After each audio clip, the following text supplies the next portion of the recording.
बढ़ा रहे हैं राधा स्वामी में हम लोग एक अस्थायी कोविड केयर सेंटर बना रहे हैं। उसके लिए 500 बेड से शुरुआत कर रहे हैं, क्योंकि स्पेस बहुत ज़्यादा है वहाँ पर। वहाँ बढ़ाया जा सकता है। एटलीस्ट जो ऐसे पेशेंट जिनको ऑक्सीजन रिक्वायरमेंट नहीं है, उनका ट्रीटमेंट वहाँ हो सकता है, कम लक्षण वाले। तो उसको हम लोग कर रहे हैं। 500 बिस्तर का आइडिया ऑर्डर दे दिया गया है COIDA के माध्यम से, और MDA के भी दोनों लगे हुए हैं उसमें। और उसको अस्थायी एक कोविड केयर सेंटर में विकसित कर रहे हैं। वहाँ स्ट्रेंथ बढ़ाई जा सकती है। 500 का 1000 हो सकता है, 1500 हो सकता है। एक ही जगह लिमिटेड रिसोर्सेज में एक पूल ऑफ डॉक्टर से, पूल ऑफ नर्सेज से ज़्यादा पेशेंट्स को हम लोग टैकल कर सकते हैं वहाँ। और कुछ है इस तरह की बेकरी वालों ने भी एक डिमांड की है कि ब्रेड और बिस्किट की सुबह 10 बजे तक। देखिए, ये कोई लॉकडाउन नहीं है जो अभी है। आप देख रहे होंगे पूरी कंस्ट्रक्शन एक्टिविटीज चल रही है, इंडस्ट्रियल एक्टिविटीज चल रही है, ट्रांसपोर्ट नगर की एक्टिविटीज परमिटेड है, वेयर हाउसिंग की एक्टिविटीज परमिटेड है। प्रयास यही रहा है कि जितनी भी ऐसी एक्टिविटीज हैं जिनसे कि इकोनॉमी रिलेटेड है या जिससे कि अदरवाइज बहुत इशू नहीं आ रहा है कोरोना संक्रमण को लेके, उनको सब परमिट रहनी चाहिए। और पेट्रोल पंप सभी खुले हुए हैं आज। और जहाँ पर थोड़ा कंजेशन ज़्यादा होता है, जो छोटी दुकानें रहती हैं, जो अलग फूड जॉइंट्स टाइप के हैं, सभी होम डिलीवरी चालू है, रेस्टोरेंट्स की भी होम डिलीवरी चालू है। इनको थोड़ा रेस्ट्रिक्ट कुछ दिनों के लिए कर दें, ताकि एटलीस्ट जो संक्रमण जिस पेस से फैल रहा है, आप देख रहे हैं अस्पतालों की कैपेसिटी नहीं है। अस्पतालों में बेड हैं, पर ICU में ऑक्सीजन के प्रेशर बहुत है। सभी ऑक्सीजन लाइंस, बहुत सीरियस पेशेंट जो कि बाहर के जिलों के आ रहे हैं, तो ऑक्सीजन पे भी बहुत ज़्यादा प्रेशर है इस समय। तो इसलिए ये सब चीज़ें करना तभी जरूरी होता है कि संक्रमण की स्पीड कम हो, लोग कम संक्रमित हों। नहीं तो अब ऐसी स्थिति नहीं बची है कि हॉस्पिटल कितने बेड बढ़ाएंगे। अभी करीबन 8000 बेड चल रहे हैं इस समय, तो बहुत ज़्यादा कैपेसिटी में चल रहा है। ऑक्सीजन रेस्टोरेंट है, रेमडेसिविर में इंप्रूवमेंट थोड़ा हुआ है, आगे उम्मीद है कि और होगा।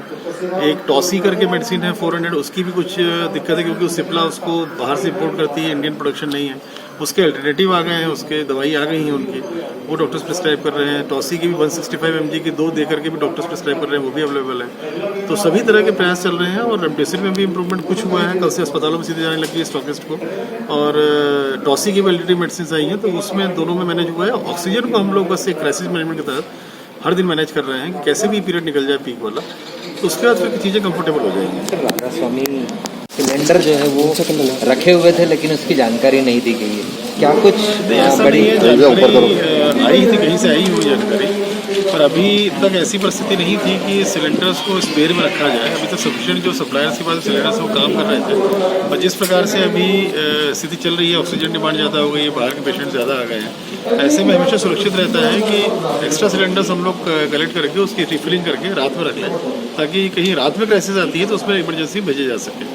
उसके बाद जब हमने सर्च करना शुरू किया, तो हम लोग जिला अस्पताल में मिले हैं 250 करीब। जितने भी अपने बस मैन्युफैक्चरिंग यूनिट से वहाँ सिलेंडर्स मिले हैं, इंडस्ट्रीज से हम लोग मदद ली है, इसमें उनसे सिलेंडर मिले हैं। ऐसे 400-500 सिलेंडर्स का हम लोग एक पूल बना रहे हैं, जिसमें इमरजेंसी के समय में अगर कहीं कोई दिक्कत होती है रात में अस्पतालों में भेजा जा सके। ऑक्सीजन की सप्लाई जैसे बड़ौदा से अभी एक मैसेज चल रहा है वायरल कि उस तरह से वहाँ उन्होंने रोक दी है पूरी लिक्विड। सुबह ये परिस्थिति निर्मित हुई थी, क्योंकि सूरत उधर पे गुजरात में स्थिति खराब है काफ़ी, और बहुत ज़्यादा कंजम्पशन बढ़ गया। तो सुबह ऐसी परिस्थिति एक निर्मित हुई थी कि तो गवर्नमेंट टू गवर्नमेंट टैकल किया गया है उसको, अभी रिलीज हुए हैं सभी टैंकर्स। अभी कुछ हालात सुधरे हैं, टैंकर्स रिलीज हो गए हैं वहाँ से। जिस तरीके से अस्पतालों में अभी वर्तमान में हालात बन रहे हैं, हम कितने सेफ साइड में हैं अभी ऑक्सीजन को लेकर? नहीं, ऑक्सीजन सप्लाई हम लोगों को मेंटेन करनी पड़ेगी। बहुत ज़्यादा राशनिंग हम लोगों को एक दुरुपयोग नहीं हो, एक्सेस ऑक्सीजन ना जाए, उस पर हॉस्पिटल्स बहुत सीरियसली वर्क कर रहे हैं, वो करना होगा। और वो करते हुए लगभग जो अभी पीक का समय चल रहा है, अभी ये बस ये पीरियड निकालना है। कितना बोले भाई, 10 दिन बोले, 15 दिन बोले, ये पीरियड निकालना पड़ेगा हम लोग को। इसी के लिए हम लोग सिलेंडर्स भी एक्स्ट्रा कर रहे हैं, ताकि कहीं कोई क्राइसिस होती है। हमारे पीथमपुर में AAC यूनिट्स हैं, उसमें धार प्रशासन पूरा लगा हुआ है, वहाँ से सिलेंडर्स भर रहे हैं। पीथमपुर में एक AAC यूनिट की कैपेसिटी जो 3000 सिलेंडर भर सकती है एक दिन में, उसको भी चालू किया जा रहा है तत्काल। बहुत सारी एक्टिविटीज़ चल रही हैं जिससे कि ये क्राइसिस से